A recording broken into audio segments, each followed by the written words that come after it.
ಸಚಿವರಾಗಿದ್ದ ಮಾನ್ಯ ನಾಗೇಂದ್ರ ಅವರ ರಾಜೀನಾಮೆ ಆಗಿದೆ.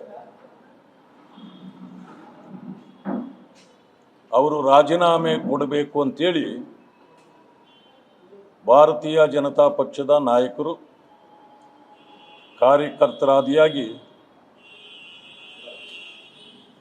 ಸದನದ ಒಳಗೂ ಮತ್ತು ಹೊರಗೂ ಹೋರಾಟವನ್ನು ಮಾಡಿದ್ವಿ. ಇದಕ್ಕೆ ಕಾಂಗ್ರೆಸ್ ಪಕ್ಷ ತತ್ತರಿಸಿ ಹೋಗಿತ್ತು. ಕಾಂಗ್ರೆಸ್ ಪಕ್ಷಕ್ಕೆ ಬೇರೆ ಮಾರ್ಗವೇ ಇಲ್ಲದೆ ಮಾನ್ಯ ನಾಗೇಂದ್ರ ಅವರನ್ನ ರಾಜೀನಾಮೆ ಕೊಡುವಂತೆ ಕಾಂಗ್ರೆಸ್ ಪಕ್ಷ ಮಾಡಿದೆ. ಇದು ಭಾರತೀಯ ಜನತಾ ಪಕ್ಷದ ಗೆಲುವು ಸೋಲಿನ ಪ್ರಶ್ನೆ ಅಲ್ಲ. ಒಟ್ಟಾರೆ ದಲಿತ ಸಮುದಾಯಕ್ಕೆ, ವಿಶೇಷವಾಗಿ ಪರಿಶಿಷ್ಟ ವರ್ಗಕ್ಕೆ, ಅವರ ಅಭಿವೃದ್ಧಿಗೆ ಇಟ್ಟಿದ್ದ ಹಣ ಕಾಂಗ್ರೆಸ್ ಪಕ್ಷ ಒಬ್ಬ ದಲಿತ ಮುಖಂಡನನ್ನೇ ಮಂತ್ರಿ ಮಾಡಿ ಅವರ ಮೂಲಕ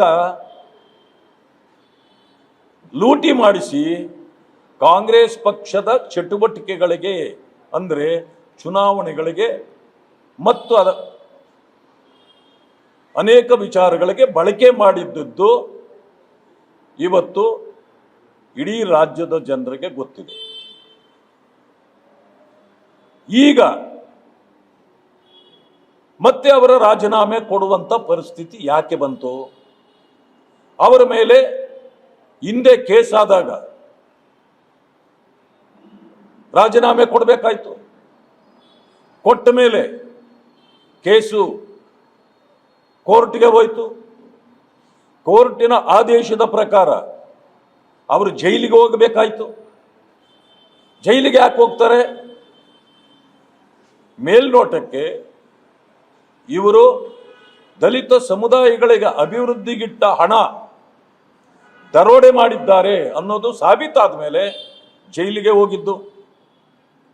ಸಹಜವಾಗಿ 90 ದಿನಗಳ ನಂತರ ಅವರಿಗೆ ಬೇಲ್ ಸಿಗ್ತಕ್ಕಂಥದ್ದು ಸಹಜ. ಬಂದಿದ್ದಾರೆ. ಅವ್ರಿಗೇನು ಕ್ಲೀನ್ ಚಿಟ್ ಸಿಕ್ಕಿರಲಿಲ್ಲ. ಆ ಕಾರಣದಿಂದ ಇನ್ನೂ ಕೇಸಲ್ಲಿ ಪೆಂಡಿಂಗ್ ಇರುವಾಗಲೇ ನೀವು ಅವ್ರನ್ನ ಮಂತ್ರಿ ಮಾಡಿದ್ದು ಜನ ಅಲ್ಲ, ಯಾರೇ ಆದರೂ ಅದರ ವಿರುದ್ಧ ಹೋರಾಟ ಮಾಡಬೇಕಾಗಿತ್ತು. ಅದನ್ನು ವಿರೋಧ ಪಕ್ಷವಾಗಿ ನಾವು ಮಾಡಲೇಬೇಕಾದ ಕಾರ್ಯ ನಾವು ಮಾಡಿದ್ದೇವೆ. ಈಗ ನನಗಿರ್ತಕ್ಕಂಥ ವಿಷಯ, 13ನೇ ತಾರೀಕು ಸದನ ಪ್ರಾರಂಭ ಆಯಿತು. ನಾವು ಆವತ್ತಿನಿಂದ 27ರವರೆಗೆ ಸದನ ಇತ್ತು.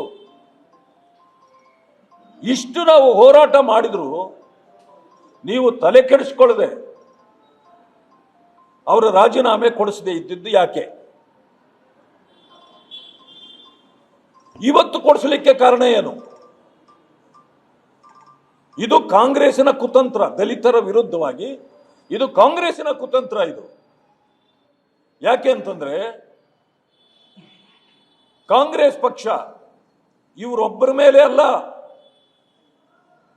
ಎನ್ ರಾಚಯ್ಯವರನ್ನು ಹಿಡಿದು ವಿ ಬಸವಲಿಂಗಪ್ಪನವರಿಗೆ ಮಾಡಿದ ಅನ್ಯಾಯ, ಶ್ರೀನಿವಾಸ್ ಪ್ರಸಾದ್ ಅವರಿಗೆ ಮಾಡಿದ ಅನ್ಯಾಯ, KN ರಾಜಣ್ಣನವರಿಗೆ ಮಾಡಿದ ಅನ್ಯಾಯ, ಹೀಗೆ ಒಂದಲ್ಲ ಎರಡಲ್ಲ ಈಗ ಬಲಿ ತೆಗೆದುಕೊಳ್ತಾ ಇರತಕ್ಕಂಥದ್ದು ನಾಗೇಂದ್ರ ಅವರನ್ನ. ಇದೇಗಿದೆ ಅಂತಂದ್ರೆ ದಲಿತ ವಿರುದ್ಧವಾಗಿ ದಲಿತರನ್ನೇ ಬಳಕೆ ಮಾಡ್ತಕ್ಕಂಥದ್ದು. ಅಂದ್ರೆ ಅವರ ಬೆರಳಿಂದ ಅವರ ಕಣ್ಣನ್ನೇ ಸುಚ್ಚುವಂತ ಕೆಲಸವನ್ನ ಕಾಂಗ್ರೆಸ್ ಸತತವಾಗಿ ಮಾಡ್ಕೊಂಡು ಬಂದಿದೆ. ಅದರಲ್ಲಿ ಅದು ಸಕ್ಸಸ್ಸು ಆಗಿದೆ. ಇವತ್ತು ಕೆ ಎನ್ ರಾಜಣ್ಣವ್ರನ್ನ ಕಾರಣ ವಿನಾಕಾರಣ ನೀವು ಹೊರದುಡ್ಡು ದಬ್ಬಿದ್ರಿ. ಇವರು ತಪ್ಪು ಮಾಡಿದ್ರು ಕೂಡ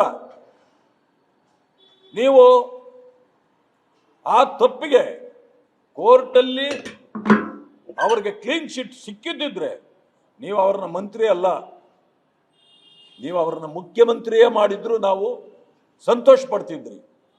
ಆದರೆ ಇವತ್ತು ಅವರಿಗೆ ಅನ್ಯಾಯ ಮಾಡಿದ್ದು ಬಿಜೆಪಿ ಅಲ್ಲ, ಜನತಾದಳ ಅಲ್ಲ, ಅಥವಾ ಬೇರೆ ಯಾರೂ ಅಲ್ಲ. ಅವರಿಗೆ ಅನ್ಯಾಯ ಆಗಿದ್ರೆ ಅದು ಕಾಂಗ್ರೆಸ್ಸಿನ ಕಾರಣದಿಂದ ಆಗಿದೆ. ದಲಿತ ವಿರೋಧಿತನ ನಿಮ್ಮ ರಕ್ತದಲ್ಲೇ ಇದೆ ಅನ್ನೋದಕ್ಕೆ ಕಾರಣ ಬೇಕಾದಷ್ಟಿದೆ.